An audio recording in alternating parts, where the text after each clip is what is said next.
Olá, boa tarde a todos, boa tarde a todos que estão começando aí. Estamos começando a nossa live que trata sobre os impactos da reforma administrativa. Estamos ao vivo pelo Instagram, pelo Facebook, pelo YouTube. Estamos também ao vivo pelo site da Megasoft Informática. Então, se você quer acompanhar nossa live, você que está ligado aí também, se você quiser utilizar uma outra mídia, você pode entrar direto no www.megasoft.com.br/ao vivo, e ali você tem o acesso, o link direto para todas as mídias. Quero dizer a você que o Instagram, com 1 hora em ponto de live, ele vai encerrar então a transmissão. Então, assim, se caso você estiver seguindo aí pelo Instagram e por algum motivo a gente ampliar um pouquinho a nossa conversa aqui, você pode continuar seguindo aí nesse link que está aí ao vivo aí, que está aí na tela aí, www.megasoft.com.br/ao vivo, né? Nós estamos aqui seguindo em um novo horário, né? Nós tínhamos as nossas lives aí normalmente às 19 horas, mas como nós tínhamos aí a concorrência com a novela das 7, né? Então às vezes fica meio com a janta também, né? Então às vezes não fica assim muito bom, então resolvemos trazer nossas lives para as 16 horas, e eu acho que vai ser mais fácil para você estar conosco, estar acompanhando aqui as nossas transmissões, que sempre trazemos aí assuntos relevantes para você que é servidor público, para você que é cliente Megasoft, para você que se interessa por assunto aí da área pública. Então, nós estamos sempre aí trazendo assuntos relevantes para o dia a dia de quem está envolvido com esse trabalho, né? Nosso convidado de hoje um convidado todo especial, André Braga. Ele é economista, foi presidente do Conselho Regional de Economia do Estado de Goiás, hoje conselheiro do Corecon, é professor universitário e aceitou gentilmente o convite de estar conosco nessa live para discutir, então, sobre os impactos da reforma administrativa na economia municipal. Boa tarde, professor André, tudo bom? Boa tarde a todas as pessoas que estão acompanhando a transmissão. E para mim foi uma honra o convite, né? E sempre à disposição de vocês, porque sempre que for necessário. Com certeza, a honra é nossa, professor. É uma alegria poder tê-lo aqui conosco na nossa live. Quero aproveitar para convidar você também. Na próxima semana teremos uma live especial também, tratando sobre prestação de contas para o Tribunal de Contas, com o Petrônio, e ele vai estar conosco aqui na próxima semana, nessa live. Petrônio Pires, ele é auditor do Tribunal de Contas dos municípios e vai estar conosco também, trazendo assunto importante. Bom, há poucas semanas atrás, o governo brasileiro enviou a projeto de emenda complementar, a emenda à Constituição, o projeto de emenda à Constituição 32 de 2020, que trata sobre a reforma administrativa. Esse projeto de emenda constitucional está tramitando lá no Congresso, vai caminhar algum tempo ainda, tem que passar em 2 turnos na Câmara, tem que passar também no Senado, precisa de 2/3 dos congressistas para poder ser aprovado. Então, assim, ainda tem algum caminho pela frente.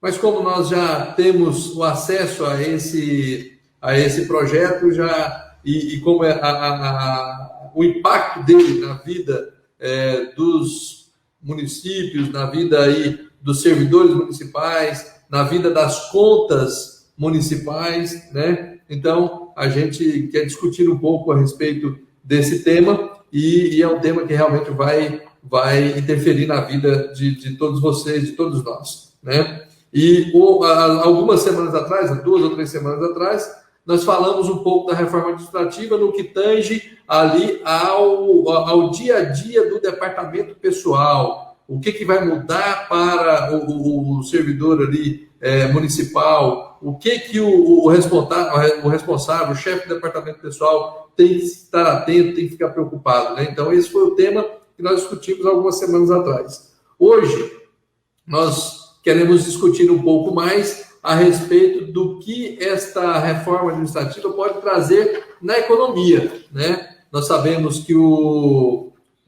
município, ele depende de um orçamento, ele depende de um equilíbrio orçamentário, ele tem também algumas legislações que precisam ser respeitadas no que diz respeito ao gasto com o pessoal, aos limites de gasto pessoal, né? Então, questão do regime próprio de previdência e tantas outras coisas que envolvem aí a parte de pessoal. E então, por isso, o professor André vai tratar aqui conosco dessa parte de como isso trata aí, como isso vai interferir na economia e na parte das finanças públicas. Não é isso? Professor, então eu gostaria que o senhor já começasse, então, falar um pouco aí a respeito dessa parte aí do que essa reforma administrativa, então, pode interferir na economia do município, nas contas municipais e assim por diante.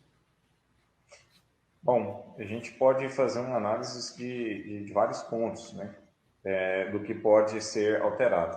Se a gente for pegar pontos, né, vamos começar pelos tipos de contratação.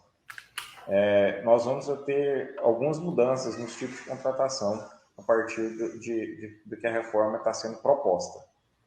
Vai ser criado os tipos de cargo típico de Estado, cargos por prazo indeterminado, que são concursados sem estabilidade, com duração depende das necessidades do Estado.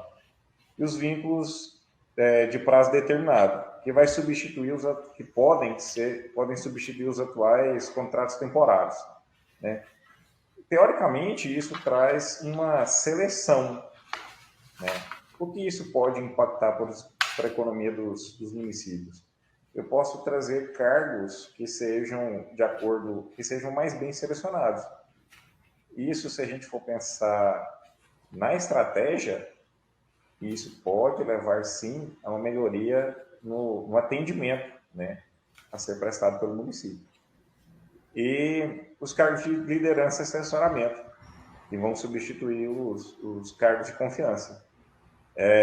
Um dos bons exemplos que a gente pode levar em consideração é que isso pode evidenciar que o ocupante do cargo deve ter outras, além de algumas competências que são próprias de cada cargo, ainda competência de liderança. E isso pode fazer com que a gente tenha a melhoria da chefia, né, na esfera municipal. São coisas que às vezes a gente briga, são pontos que a gente leva em consideração há muito tempo. A melhoria, uma eficiência maior, né, do serviço prestado pelo setor público. Muito bem. Muito bem, acho que a ideia sempre é essa, né? Então a gente está aí buscar uma melhoria. Vamos ver como que vai ser o caminhar disso lá no Congresso, né? E aí a gente, para ver aí como que quais são os detalhes, se vai manter exatamente como o projeto foi enviado, se vai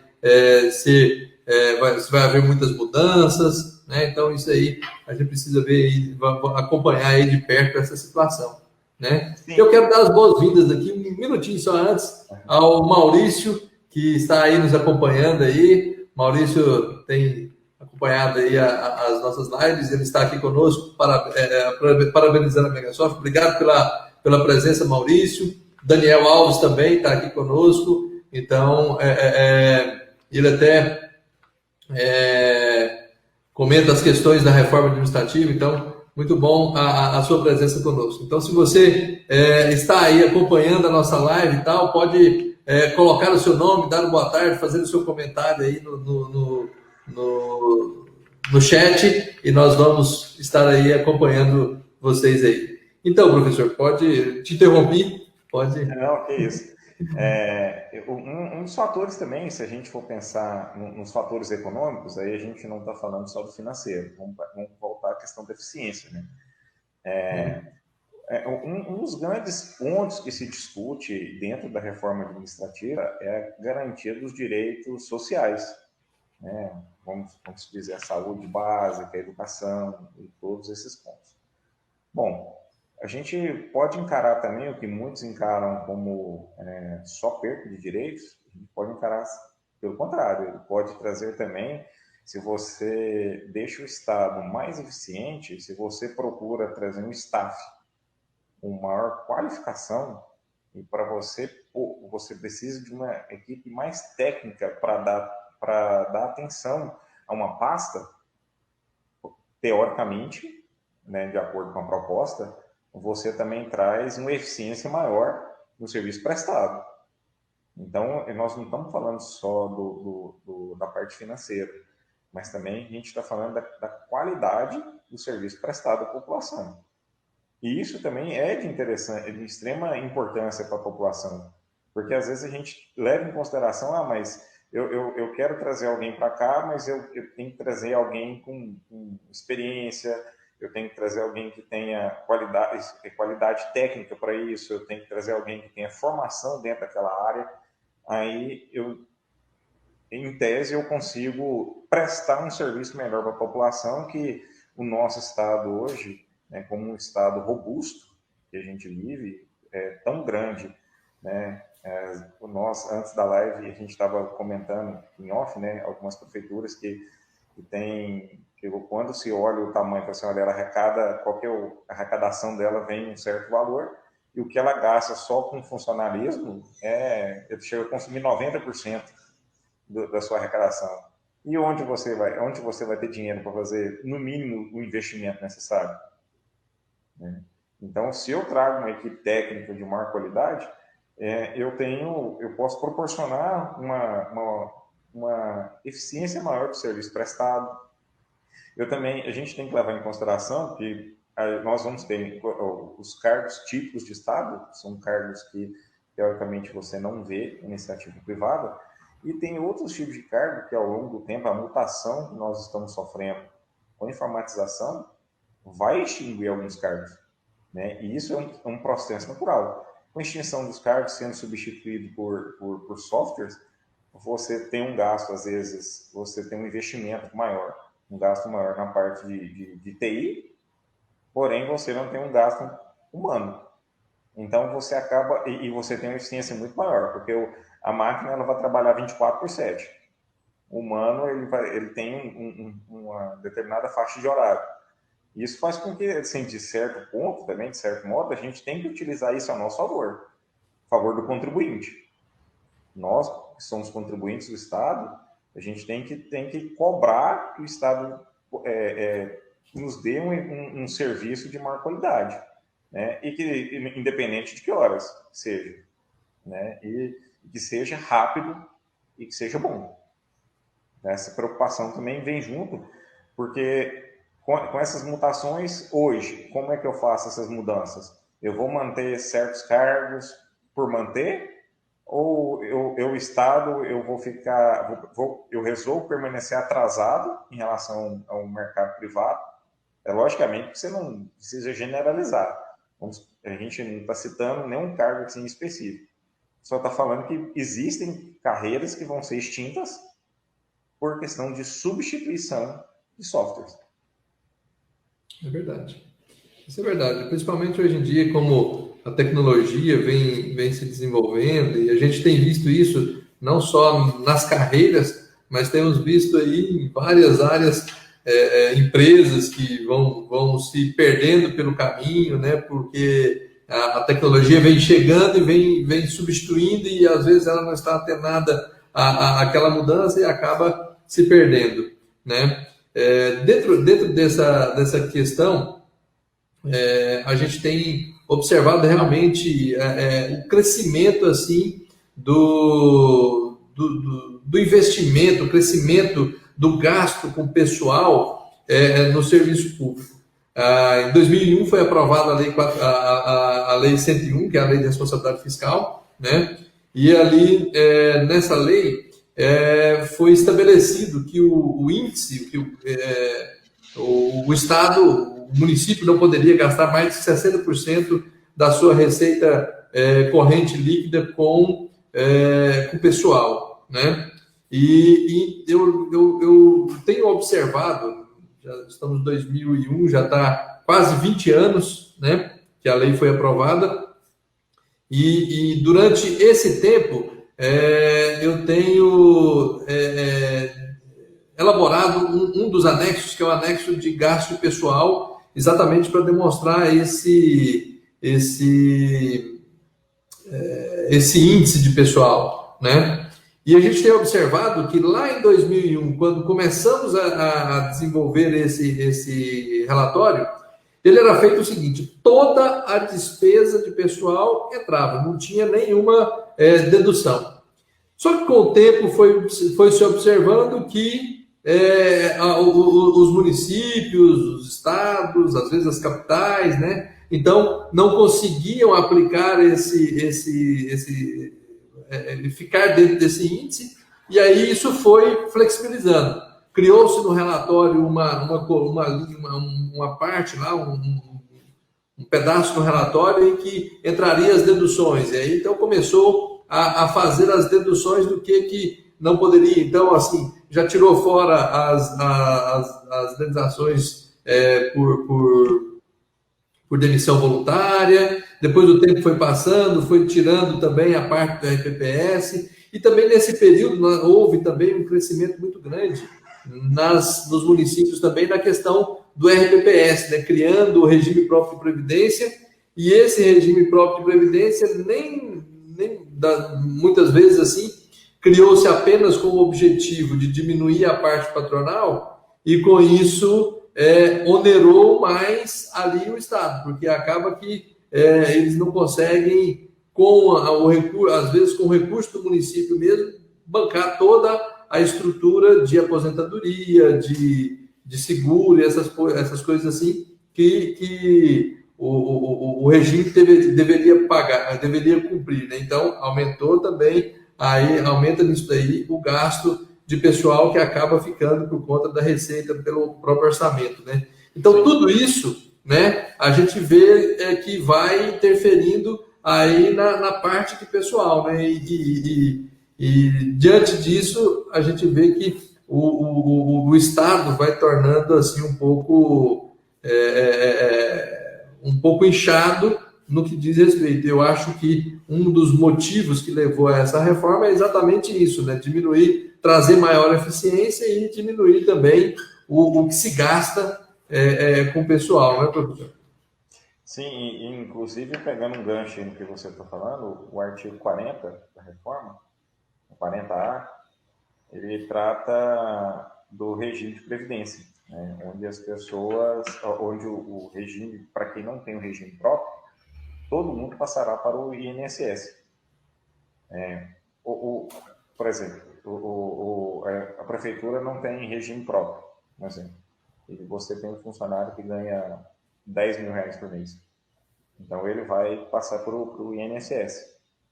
Ele vai receber o teto do INSS, né? Que hoje chega a ser pouco mais de 5 mil. Ah, mas ele está perdendo receita, beleza. Mas aí isso vai estimular ele a ir por previdência privada também. Então ele vai ter que ter um estilo de previdência, ele vai ter que ser misto, né? Se ele quiser acompanhar o mesmo salário.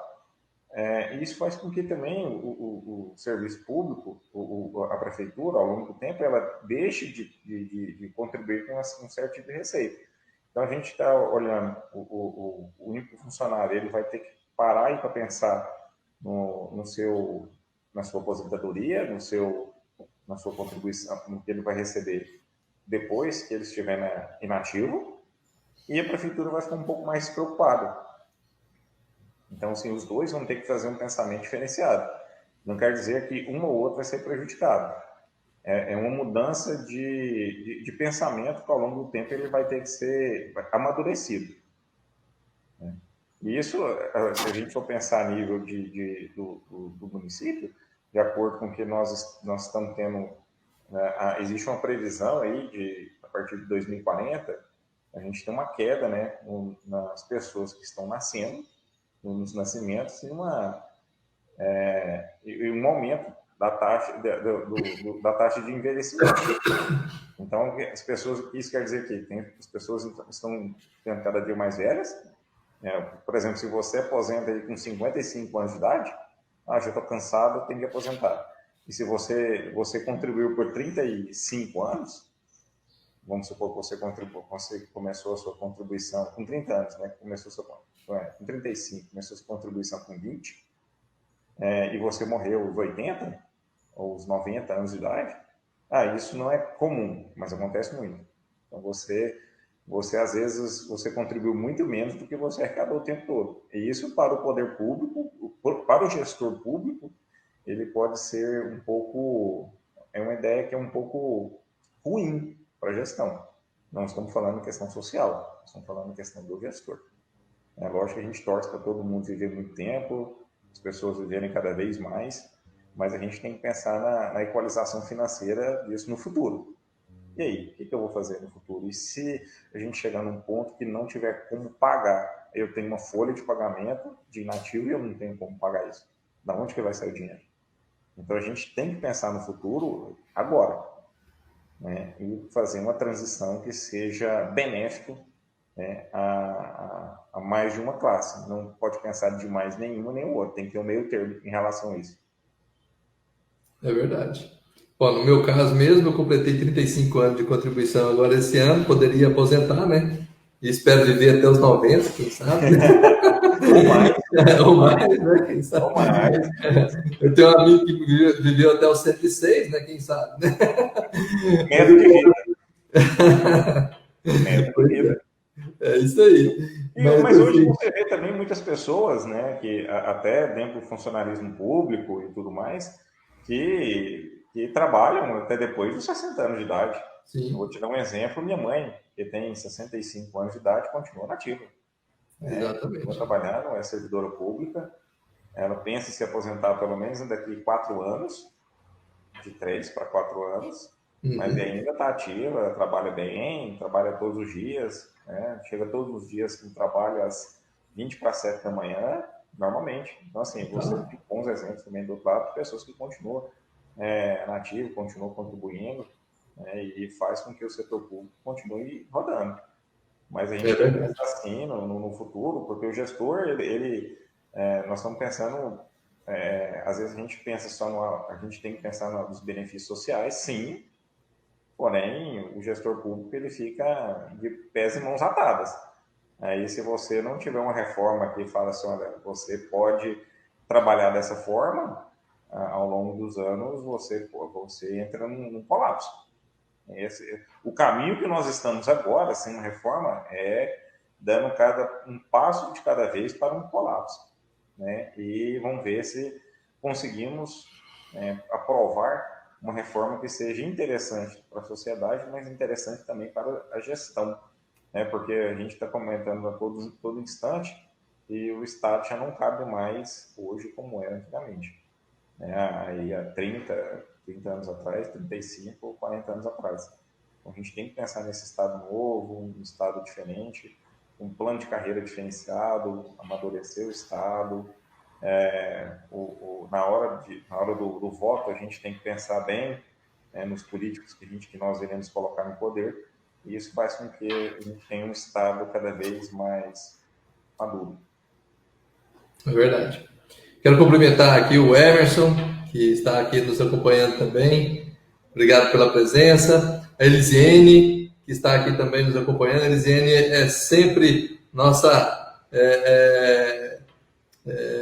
está sempre nos acompanhando aqui. Quero sempre agradecer aí pela audiência, viu? Ela é frequentadora assídua mesmo. Então, obrigado, Elisiene, por estar assim, sempre conosco aí também. Bom, a gente, esta é uma discussão e ela é uma reforma que ela polariza muito a discussão, né? Então, você tem um grupo que realmente defende essa reforma, fala da necessidade, importância e tudo, e tem um outro grupo que fala, não, mas essa reforma não pode ser aprovada, isso é um absurdo, está tirando direitos, está tirando aqueles direitos que nós já temos. Nessa questão, professor, assim, a reforma ela vai tirar direito adquirido de alguém ou a ideia da reforma é interferir naqueles novos servidores que vão chegar a partir de agora, a partir da aprovação dessa reforma, ao serviço público?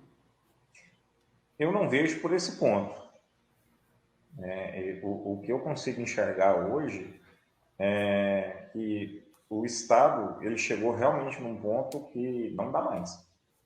Então, nós precisamos pensar na ideia de Estado. É lógico que nem toda ideia de mudança agrada a todas as classes, mas é ideal a gente pensar nisso, pois é essencial. A gente precisa melhorar. Vamos pegar os pontos aí da questão da modernização, né? A gente tem uma das ideias que está proposta na PEC é a autonomia administrativa.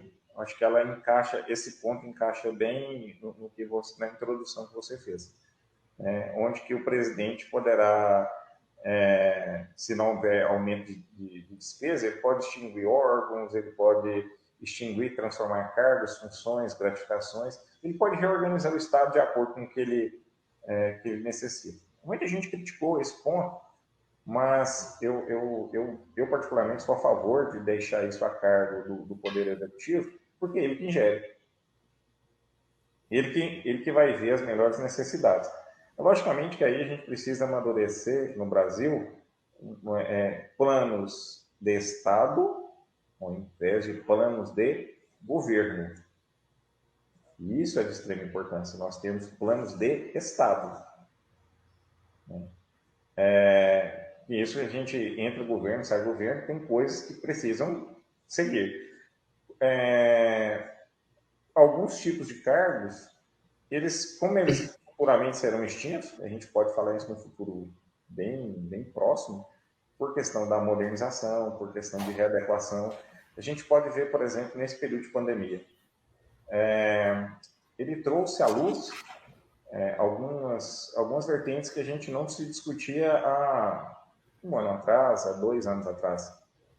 O funcionário trabalhar de casa. Você não precisa mais do espaço físico para você ter tanto trabalho. Eu não preciso me deslocar ao trabalho, eu estou trabalhando em home office. Isso a gente vê tanto no setor público quanto no setor privado. Isso foi claro e evidente. Lógico que existem serviços que não têm substituição. A gente concorda, de acordo com o que a gente vive hoje, a gente precisa de um serviço que seja feito face-to-face. Porém, a gente tem serviços no Estado que eles vão acabar sendo substituídos. E como que eu tiro isso da minha regulamentação? Eu tenho que dar poderes, para poder ser extinto, para poder ser criado, ou criar outras vagas em cargos que não cabem mais. Logicamente que as pessoas podem generalizar, mas o professor, mas um juiz, mas tem cargos que vão continuar sendo, são normais. Mas existem outros cargos dentro da esfera que aí o administrativo vai sentar e parar para pensar, falar, tipo, esse cara é um cara que hoje eu posso substituir o software que eu tenho substituído. E ele vai fazer isso 24 horas. Então eu posso pensar muito bem nisso, enquanto gestor. Uhum. Isso, eu acho que essa opinião, não sei, me dê a sua visão enquanto um gestor de TI. Isso é verdade. Assim, o gestor ele tem que pensar na eficiência e na qualidade do serviço, né? E ele tem também que pensar em fazer isso com um custo mínimo possível, desde que não esteja também prejudicando o outro lado, né? Então, esse fiel da balança é o que eu acho que vai ser o ponto crucial na discussão aí dos congressistas nesse ponto, para trazer o equilíbrio em que o Estado possa ser eficiente, em que o Estado possa conseguir aplicar os recursos de maneira justa e de maneira que sobre os recursos para que façam as outras coisas que são realmente importantes, que é aquilo que a sociedade espera receber isso de volta, né? Como o serviço de saúde, educação, a infraestrutura, toda essa parte que o Estado, que a sociedade espera que o Estado proporcione e com isso de maneira eficiente. Então, eu acho que esse fiel da balança aí vai ser o ponto. Mas o ponto aí que... Só complementando, perdão, te cortar, só complementando justamente o que você falou agora. Eu que nada de uma reforma administrativa, ela não vai afetar o investimento e nem os cargos da educação e saúde, porque eles têm proteção constitucional. Nós temos que lembrar muito bem disso. Né? Independente da autonomia administrativa, os investimentos nessa área eles são protegidos, né, pela Constituição. E são importantes, a gente sabe muito bem disso, a gente só precisa modernizar, né, e melhorar o atendimento à população. Exatamente. Um ponto que é proposto ali na reforma, e não sei como que vai ser aprovado, se vai ser aprovado dessa forma ou se vai ser aprovado de outra forma, é que os atuais servidores que já se encontram contratados, já se encontram atuando, né, já se encontram no serviço público, não sofrerão os impactos desta reforma. Então, essas reformas não vão atingir os servidores que estão na ativa, mas sim aqueles que vierem a ser contratados daqui para frente, né? Então, pode até ser que esse ponto seja modificado pelo Congresso, a gente não sabe ainda ao certo, né? Mas sobre esse ponto de trazer, então, essa reforma, o senhor acha que vai facilitar a aprovação? O senhor acha que dessa forma ele vai trazer realmente um resultado ou teria que abranger tudo? Na sua opinião, primeiro, o que você acha que vai acontecer, o que o senhor acha que vai acontecer, né? E também, é lógico que a gente aqui nessa questão é mais apenas um feeling, né? Não tem como adivinhar o que vai acontecer. É uma opinião, né? É uma opinião apenas, né? Isso. A opinião que eu tenho é que hoje nós estamos numa parte em relação se vai ser aprovado ou não, a gente está num limbo, né? Uma parte obscura, sem saber se vai ou se não vai, né, atingir os servidores da ativa. Se você for pensar enquanto gestores, a extensão para os servidores da ativa seria importante, porque os cortes viriam de forma mais pontual e mais rápida, né? Então, o gestor municipal, estadual, federal, o gestor do poder executivo, qualquer uma das esferas, ele teria um respaldo financeiro, às vezes, um pouco mais rápido. Beleza. Porém, a discussão maior agora é que seja só daqui em diante. E, inclusive, quando a gente for pensar, o Estado, uns anos atrás, ele não pagava os salários de referência. Vamos pegar aqui um exemplo, licença-prêmio.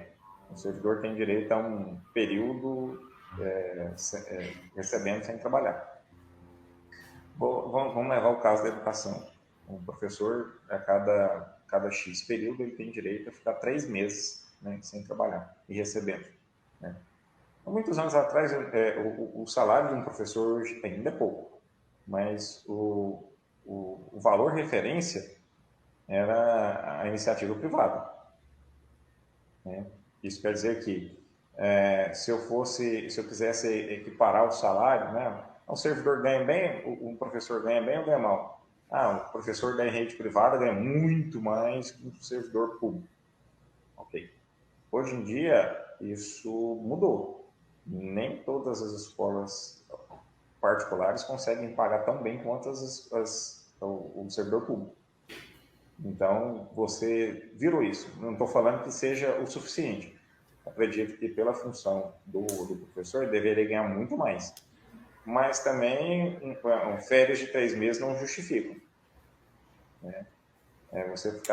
Então, esses licença-prêmio, aumentos retroativos, férias superiores a 30 dias, adicional por tempo de serviço, aposentadoria compulsória como punição boa, né? Aposentadoria compulsória. Parcelas indenizatórias sem previsão legal, outros tipos de indenização, eles seriam extintas, né?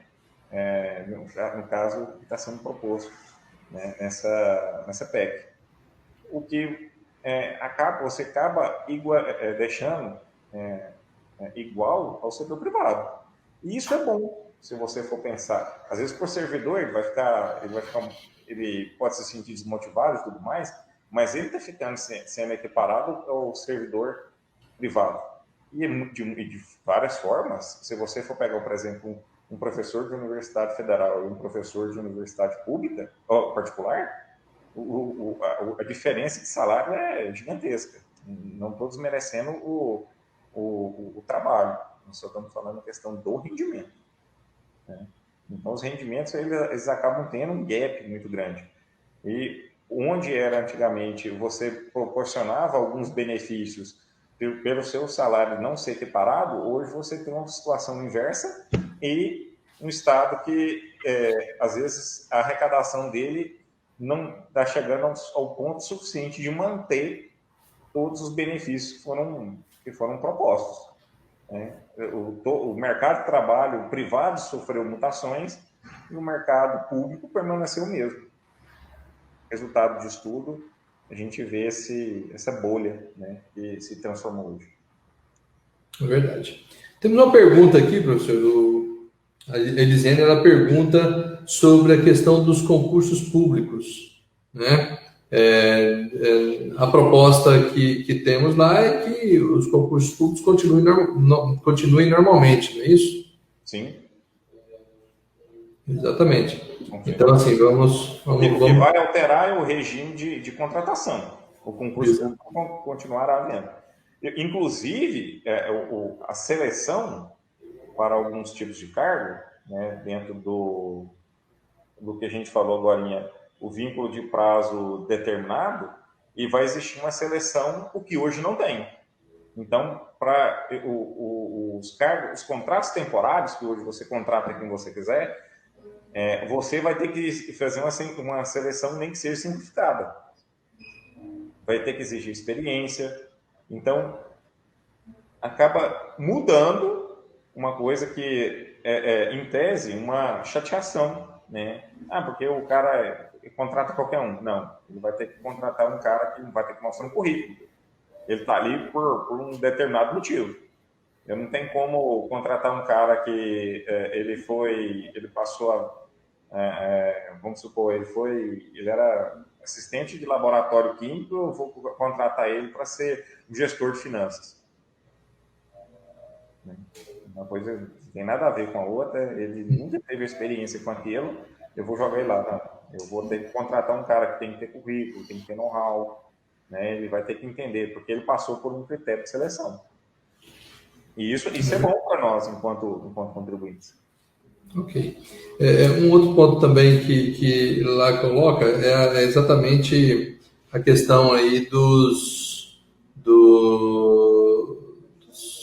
crescimentos de salário, dos aumentos de salário, simplesmente pelo critério tempo, né?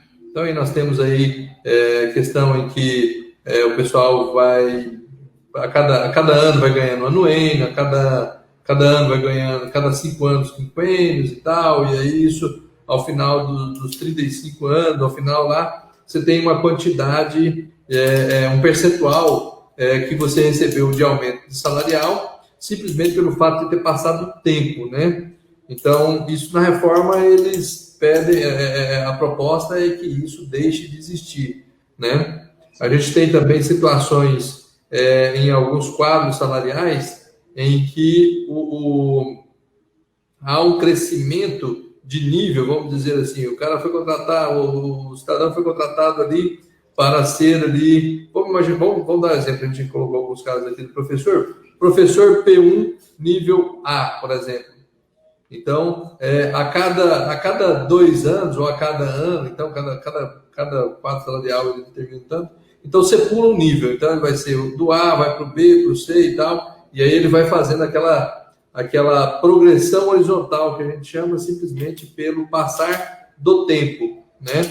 E pelo que a gente vê em sendo aprovado dessa forma, do jeito que está lá, é que esse aumento salarial ele deve vir não só pelo passar do tempo, né? Então essa questão de aumento só pelo passar do tempo deixa de existir e ele passa a ter uma exigência de uma avaliação da capacidade do profissional, se ele está realmente desempenhando bem o trabalho, se ele está crescendo profissionalmente, né? Então, isso propõe lá nessa reforma administrativa. Dentro disso daí, como o senhor vê, primeiro, essa proposta e segundo, como ficaria, se realmente haveria uma economia para o Estado, uma melhora aí nessa relação aí orçamentária aí do município, né? Olha, eu vejo que pode haver economia sim, e outra coisa, isso pode também estimular com que o servidor ele continue se aperfeiçoando. Porque assim, você imagina, só de eu estar aqui no cargo, eu tenho um aumento de salário progressivo. Maravilhoso. Qual foi o meu mérito de ganhar um aumento ou de ganhar uma promoção? Nenhum. Só estar aqui. Então, se eu não fizer nada, eu ganho. E se eu tiver um estímulo diferente? Olha, se eu não fizer um curso, se eu não me aperfeiçoar, se eu não quiser melhorar meu trabalho, eu vou ficar com salário atrasado, defasado. Eu não vou conseguir subir de cargo, eu não vou conseguir fazer nada. Então, eu acho que isso no mercado privado sempre funcionou muito bem, né? E isso eu vejo mais como estímulo do que como desestímulo, né, no setor. E se acaso o servidor, ao longo do tempo, a gente está falando a todo instante aqui sobre a meritocracia, né, que é um dos itens, né, que está sendo proposto, né, a gente está pensando num tipo de gestão diferenciado. Olha, se o servidor não tiver mérito em ocupar o cargo, se não buscar se qualificar, não buscar se propor a ter um algo diferente, um diferencial, ele não fica. Então, eu posso sim. Às vezes você fala para mim assim, olha, então, do jeito que você está falando, se todo mundo se aperfeiçoar, teoricamente o Estado não vai ter uma economia financeira. Ok, beleza, a gente pode até concordar com isso. Porém, eu vou ter uma eficiência maior. Eu vou ter sempre uma eficiência técnica maior. E em um cargo onde eu tenho, em um órgão onde eu tenho 10 funcionários que trabalham mais ou menos, se eu tiver 5 que trabalham muito bem, esses 5 podem até ganhar mais, mas eu estou deixando de gastar com outros. Então, por parte do gestor, pode ser essencial. A gente vai ter... E por parte também, por parte do gestor e por parte do cidadão que recebe o serviço, o usuário do serviço. A gente não precisa nem citar nenhum tipo de órgão, né? Mas é de reclamação geral quando você vai utilizar algum serviço público que nem todo órgão você é tão bem atendido e tem uma eficiência grande em cima do que você está sendo, em cima do que você está buscando. Se eu tiver servidores com mais vontade, cada vez mais especializado dentro daquele órgão, eu posso sim ter uma prestação de serviço mais eficiente, uma prestação de serviço que seja mais satisfatória que a atual, pagando um pouco a mais. Então eu tenho menos servidores e mais qualidade no serviço.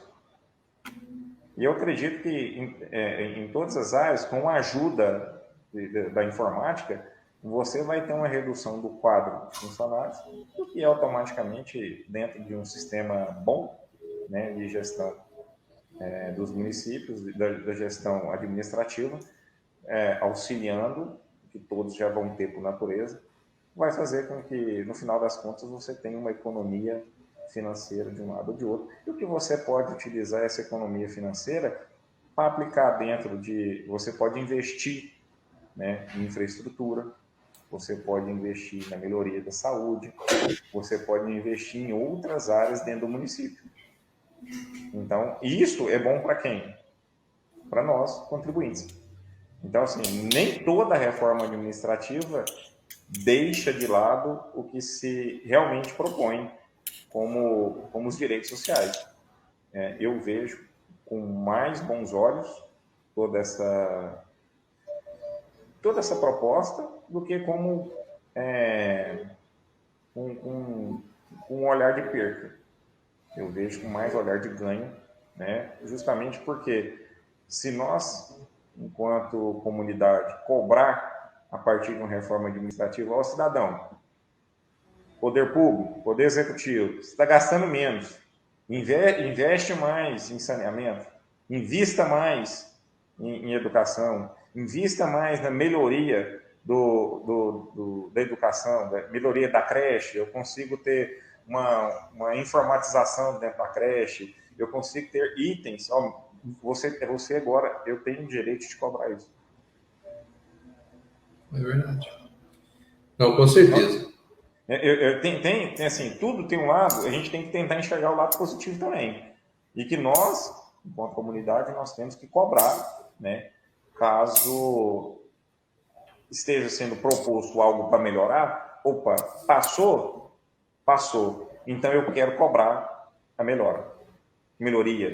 Eu quero cobrar a eficiência. Porque eu pago caro por isso. Nós pagamos caro por isso.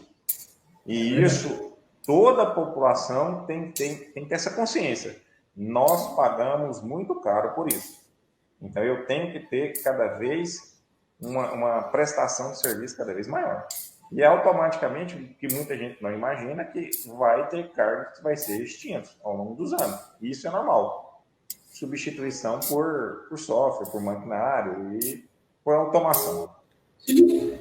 Um caso clássico é, por exemplo, o cargo de assessorista de elevador, né?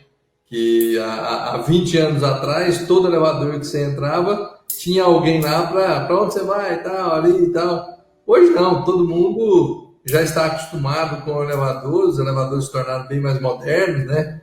Então, assim, esse cargo deixou de existir, né? Como outros por aí que vai acabar deixando de existir também, né?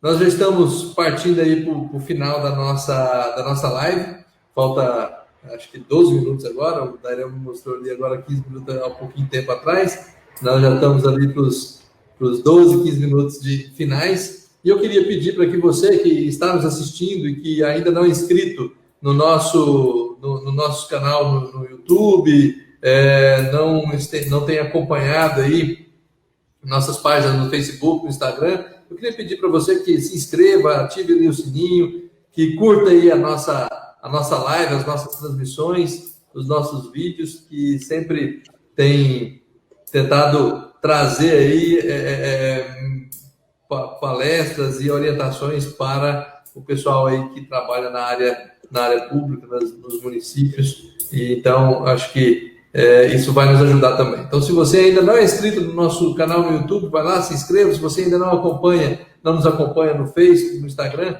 vai lá e nos acompanha, curta as nossas lives e isso vai ser muito bom para todos nós, ok? Bom, nós já estamos aí para os 10 minutos finais, já estamos aí com 16h50. E eu gostaria, professor, que o senhor fizesse aí ali as suas considerações finais, falasse um pouco aí, talvez alguma coisa ainda que que a gente não pontuou, que talvez a gente tenha deixado aqui para trás, mas fizesse aí falasse aí sobre o seu ponto de vista aí também, no que vai melhorar, no que a gente já tem falado sobre isso, mas algum ponto ainda que a gente não tenha apontado, e você acha relevante falar para nós aí nesses 10 minutos que ainda resta. Acho que é importante a gente conseguir lembrar, né, a todos, a todo instante, nem todo serviço público é gratuito. É importante a gente lembrar toda a população disso. Vamos a um exemplo clássico nosso aqui. Transporte coletivo. É uma concessão pública, porém não é gratuito. Paga-se caro por isso e é um serviço mal prestado.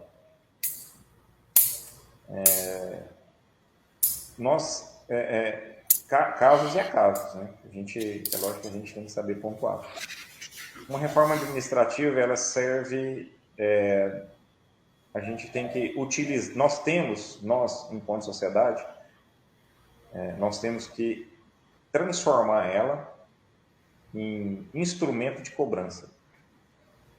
Eu, cidadão, eu tenho que transformar um documento como esse que está sendo proposto como um instrumento de cobrança que eu quero que o Estado me sirva melhor, pois nós pagamos muito caro pelos serviços. Eu acho que essa é a bandeira que nós temos que levantar. Hoje, do jeito que estamos, não dá mais. Nós estamos quase à beira do abismo. E isso tanto do lado do cidadão, que está cansado de receber a prestação de serviço de forma ruim, quanto do lado do gestor, que não consegue se organizar bem por causa das amarras que tem por parte judicial, por parte das leis. Então nós temos que encontrar um meio termo, nós temos que encontrar caminhos que faça com que o cidadão que recebe os serviços, ele se sinta mais satisfeito com o serviço prestado e